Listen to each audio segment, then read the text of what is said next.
don't know if my microphone's on. Good morning, everyone, and thank you so much for inviting us here today. My name's Hannah, and I'm with Connor, and we're part of the Northwest Net Zero Youth Network, and we're working to give young people a strong voice in climate change policies and decision making. So we facilitated a conference event last year where we hosted almost 100 young people from across the Northwest. And we had the opportunity to discuss topics regarding net zero. These included, so we confined it to a few topics specifically, including green spaces, green economy rights, green energy and green transport. The event helped us to gain insights into young people's opinions and mindsets and gave us calls to actions on each of the topics.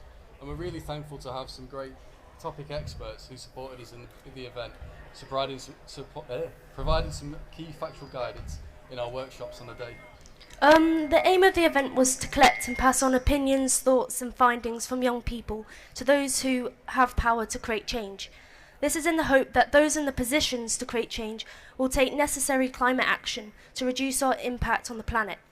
Climate action has become critically important due to the increasing severity of the climate crisis. We have got to the point where our individual actions to reduce our impact need to be scaled up by our leaders.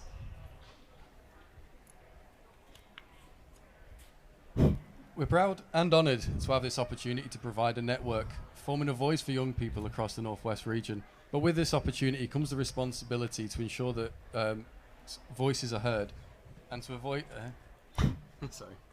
and to advise policymakers. And it is vital to ensure that policymakers are held accountable and that in the long term young people are updated and informed about changes that are happening.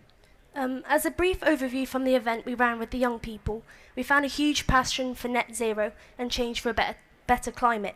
These passions were backed by facts, ideas and policy changes, which we hope can be taken away today by everyone to process and maybe lead to commitments to change. The main points and calls for action for takeaway were education, incentivisation and enforcement and regulation.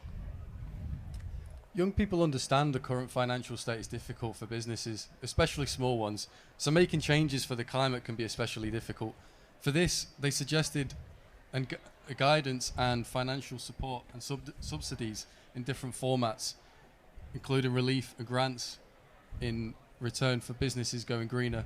This is a great way to direct large portions of the region in sweeping style actions from local governments and councils.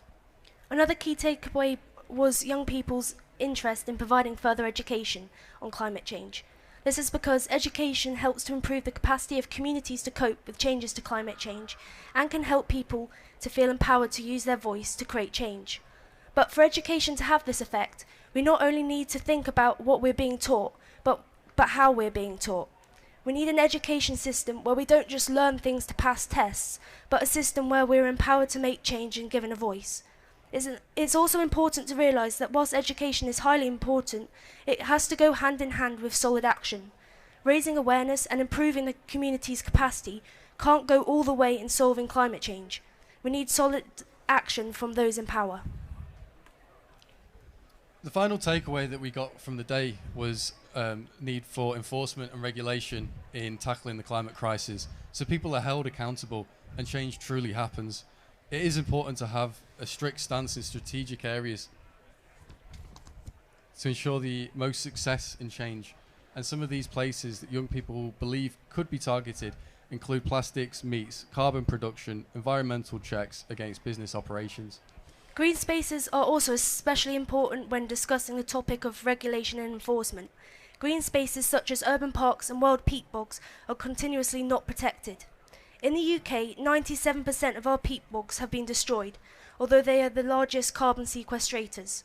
Without regulations to protect these vitally important ecosystems, the climate crisis will worsen.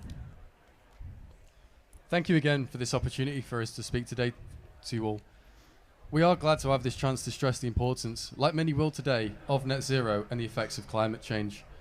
For this, we hope more opportunities like the Northwest Net Zero Group continue, so not only to allow voices and opinions for young people, but to provide feedback and updates on changes and pledges such as the ones that could be made today.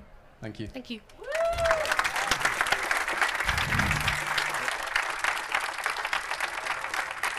So